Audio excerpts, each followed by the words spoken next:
आएगा। Welcome to Pakistani father इंसान तो यार मेरा नाम मुजाद है यार भाई, चैनल पर नहीं हो तो चैनल को सब्सक्राइब कर लें ताकि हमारी आने वाली वीडियो आप तक पहुंचे और आप एंजॉय करते तो यार भाई साहब, जापान ने भारत से मांग लिए 50,000 स्किल्ड वर्कर्स और इस टाइम मोदी जी पहुंचे हुए हैं जापान में।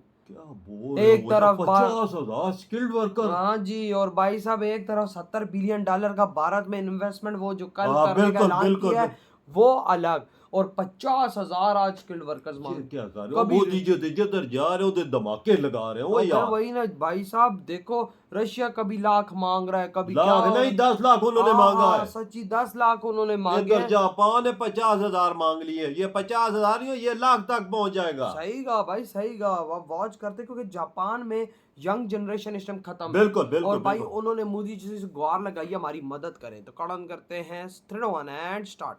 जो 5 साल के लिए एक जो कॉन्ट्रैक्ट है वो किया गया है, समझौता जो है वो किया गया है कि अगले 5 सालों में कई जो कामगार हैं वो भारत से जापान जाएंगे, जिन्हें 50,000 ये संख्या बताई जा रही है, वो वहां जाकर काम कर सकेंगे और ये वो जापान की जो है वो भारत भी आएंगे। यानी कि ये एक बहुत बड़ा समझौता है। इंडिया और जापान के जो ताल्लुकात हैं उनमें एक बड़ी डेवलपमेंट ये आई है कि 50,000 इंडियंस ट्रैवल करेंगे जापान, 50,000, और ये सारे के सारे स्किल्ड लोग हैं। That is a big man power जो कि इंडिया जो है वो जापान को दे रहा है। ये पहले जापान गए क्योंकि इनको मालूम था कि जापान हमारा ट्रस्टेड पार्टनर है। आपको याद है मैंने 2-3 दिन पहले एक पूरी वीडियो बनाई थी जापान के ऊपर। एक साइलेंट हमारा पार्टनर है जो पिछले 50 साल से हमें सपोर्ट कर रहा है, लेकिन सपोर्ट भी कर रहा है लेकिन कभी भी उन्होंने पब्लिसिटी नहीं करी। ये जापान की खासियत रही है। टोक्यो में बैठे हुए मोदी जी बात कर रहे हैं पूरे ट्रेड का जो वहां पे एक इकोसिस्टम है जापान में, उससे बात कर रहे हैं और ये कह रहे हैं कि आप भारत में आके इन्वेस्ट करिए। और सबसे बड़ी बात जो उन्होंने बोली है, देखिए ना, उल्टे हाथ का थप्पड़ होता है दोस्तों। एक तो सीधे हाथ का थप्पड़ होता है, एक उल्टे हाथ का होता है जिसमें आपको पता नहीं लगता कि ये बंदा, आपको बाद में पता लगता है कि आपकी बेइज्जती हो गई। Big man power India Japan को देने जा रहा है और ये सारे स्किल्ड लोग हैं। कई लोग उसको ब्रेन ड्रेन कहेंगे, लेकिन इंडिया समझता है कि ये ब्रेन ड्रेन नहीं है। उसकी वजह यह है कि ये समझ लें कि एक नेक्स्ट डेकेड जो है होल ऑफ अ नेशन जो है लाइन ऑफ एफर्ट इस्टेब्लिश कर रहा है इंडिया, जिसमें इकॉनमी को इम्पोर्टेंस दी जा रही है, मोबिलिटी को, एनवायरनमेंट बिल्ड किया जा रहा है इंडिया में। जापान बिलियंस ऑफ डॉलर्स देता है हमें, लेकिन कभी उन्होंने गुणगान नहीं किया। मोदी जी वहां पहुंच गए, वहां पे जाके जो उन्होंने स्टेटमेंट दिया, साढ़े नाल रहोगे तो ऐश करोगे, ये क्यों कहा है और इसका मतलब क्या था? नमस्कार दोस्तों, हिंदुस्तान तक की एक और वीडियो में आपका फिर से स्वागत है। दोस्तों, एक बड़ी और दिलचस्प खबर सामने आई है। जापान ने डिसाइड किया है कि अगले कुछ सालों में 50,000 स्किल्ड इंडियंस को अपने यहाँ बुलाया जाएगा। ये लोग IT, health care, construction, manufacturing और इंजीनियरिंग जैसे क्रूशियल सेक्टर्स में काम करेंगे। मतलब एक तरह से दोनों देश एक दूसरे के स्ट्रेंथ्स को यूज करके अपना फ्यूचर सिक्योर करना चाहते हैं। आप सोचिए, जापान एक ऐसा कंट्री है जहाँ की पॉपुलेशन रैपिडली एजिंग हो रही है। मतलब वहाँ के लोग रिटायर हो रहे हैं, लेकिन नए लोग उनकी तेजी से वर्कफोर्स में नहीं आ रहे। रिजल्ट ये है कि स्किल्ड मैन पावर की कमी वहाँ बढ़ रही है। वहीं दूसरी तरफ इंडिया एक यंग नेशन है। जापान 65% से ज़्यादा पॉपुलेशन 35 साल से कम है। मतलब इंडिया के पास एक ह्यूज ह्यूमन कैपिटल है जो पूरे वर्ल्ड के लिए एक एसेट बन सकता है। जापान और इंडिया दोनों ही इस अपॉर्चुनिटी को समझ रहे हैं, इसलिए अब दोनों कंट्रीज एक नए फ्रेमवर्क के जरिए स्किल्ड प्रोफेशनल्स के एक्सचेंज कर रही है। इंडियन यूथ के लिए ये एक गोल्डन चांस होगा। नए जॉब्स, बेटर सैलरीज और एक एडवांस कंट्री में वर्क एक्सपीरियंस। हेल्थ केयर और आईटी जैसे सेक्टर में तो इंडियन प्रोफेशनल्स पहले ही अपने नाम बना चुके हैं और अब जापान उन्हें ऑफिशियली वेलकम करने के लिए भी रेडी हो गया है। क्योंकि मोदी जी ने एक मैसेज दिया बड़ा ही जबरदस्त। जापान में बैठकर साढ़े नाल रहोगे तो ऐश करोगे वरना क्रैश करोगे। अब ये बोला क्यों है? और आप देखिए, चाइना में जाना था, चाइना में जाने से पहले जापान चले गए, क्योंकि चाइना और जापान की कितनी लगती है वो कि जितनी लड़ाई हमारी और पाकिस्तान की है, परमानेंट जमांद्रू प्रॉब्लम है, वही प्रॉब्लम इनकी चाइना की और जापान की है। इसलिए पहले जापान गए क्योंकि इनको मालूम था कि जापान हमारा ट्रस्टेड पार्टनर है। आपको याद है मैंने 2-3 दिन पहले एक पूरी वीडियो बनाई थी जापान के ऊपर। एक साइलेंट हमारा पार्टनर है जो पिछले 50 साल से हमें सपोर्ट कर रहा है, लेकिन सपोर्ट भी कर रहा है लेकिन कभी भी उन्होंने पब्लिसिटी नहीं करी। ये जापान की खासियत रही है। जबकि या अमेरिका की या किसी और कंट्री की, वो अगर $1 भी देते हैं तो उसका गुणगान ऐसे करेंगे जैसे कि $100 दिया हो। 1 रुपए के बदले, जबकि जापान बिलियंस ऑफ डॉलर्स देता है हमें, लेकिन कभी उन्होंने गुणगान नहीं किया।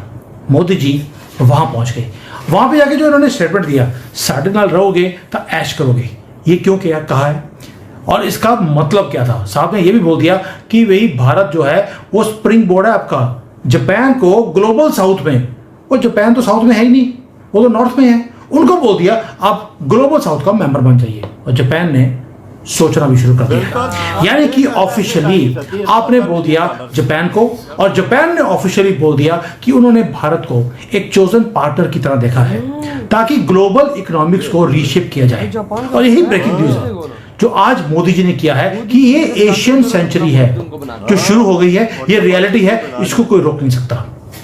और जापान ने बदले में क्या किया, जापान ने हमारे साथ एक एग्रीमेंट साइन कर लिया, transfer of technology, semiconductor, LCD screens, battery production, ये सारी वो चीजें हैं जो वो आउटसोर्स नहीं करेगा, पार्टनर नहीं करेगा, वो ट्रांसफर कर रहा है कंप्लीटली।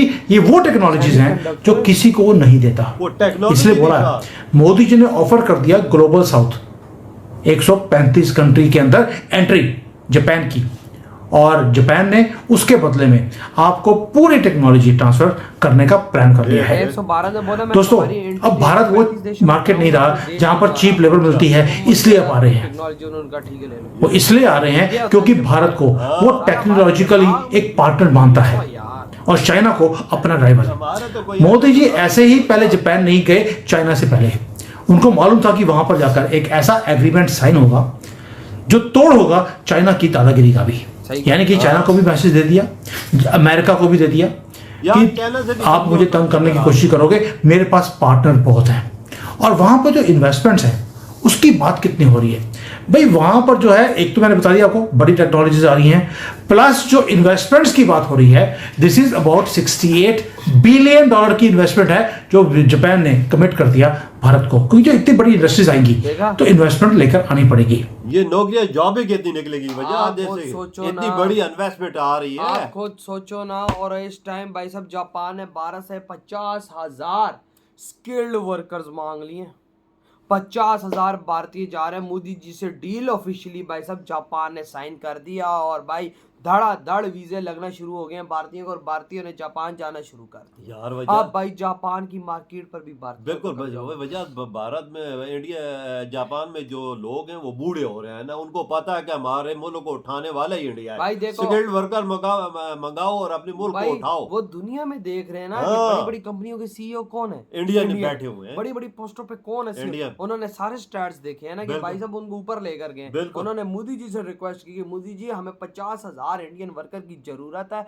आप प्लीज हमारे देश में भेजे। तो मोदी जी ने बोला लो ना भाई, इसमें तो मेरी जनता का भी फायदा है और जापान का भी फायदा है। ये मेरी बात याद रखें, जापान की बड़ी बड़ी कंपनियों में इंडियन बैठ जाएंगे, बड़ी बड़ी पोस्टों पे, तो मेरी बात याद रखें। 2 से 3 साल बाद देखना जापान की बड़ी बड़ी कंपनियों के सीईओ। बिल्कुल। और साथ देख दूसरी बात भी कहा ना, जो मोदी जी को बोला सेमीकंडक्टर और चीजें इलेक्ट्रॉनिक की जितनी टेक्नोलॉजी है वो भी ट्रांसफर कर रहा है। मोदी जी ने ऑफर क्या दी, मोदी जी ने बोला कि भाई साहब मैं मेरे जो टेक्नोलॉजी दो, मैं 135 देशों में तुम्हारी एंट्री कराऊंगा। देख ले कितनी बड़ी बात है, मेरे देश से तुम बनाओ चीजें और भाई शिफ्ट करो 130 देश। देख ले कितनी बड़ी बात है मोदी जी। और जापान के लिए भी फायदा और इंडिया का भी फायदा। जाते हैं भारतीयों के लिए गिफ्ट लाते हैं, बिल्कुल। हमारे कहीं भी जाते हैं तो हमारे लिए भीख लाते हैं, और साला दुनिया अल्लाह ना एक दफा भेजती है कि साले भीख मांगे नहीं। भैया सच पूछो तो ये भीख के लिए जाते हो, उस भीख से भी हमें कुछ नहीं मिलता ना।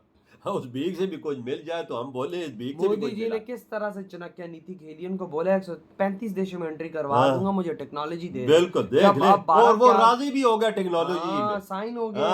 अभी वो टेक्नोलॉजी जब देगा ना मोदी जी, उस टेक्नोलॉजी से कैसी बड़ी बड़ी टेक्नोलॉजी, बिल्कुल। और लाखों बंदों का रोजगार लगेगा, लाखों बंदों का। इंडिया यार मोदी जी अपनी लोगों के लिए सोचता है, वजह जिधर भी जाता है पहले अपनी आवाम, पीछे अपने लोग, पीछे किसी की और बात सोचता है। तो भाई आपके क्या थॉट है, वीडियो तुम कर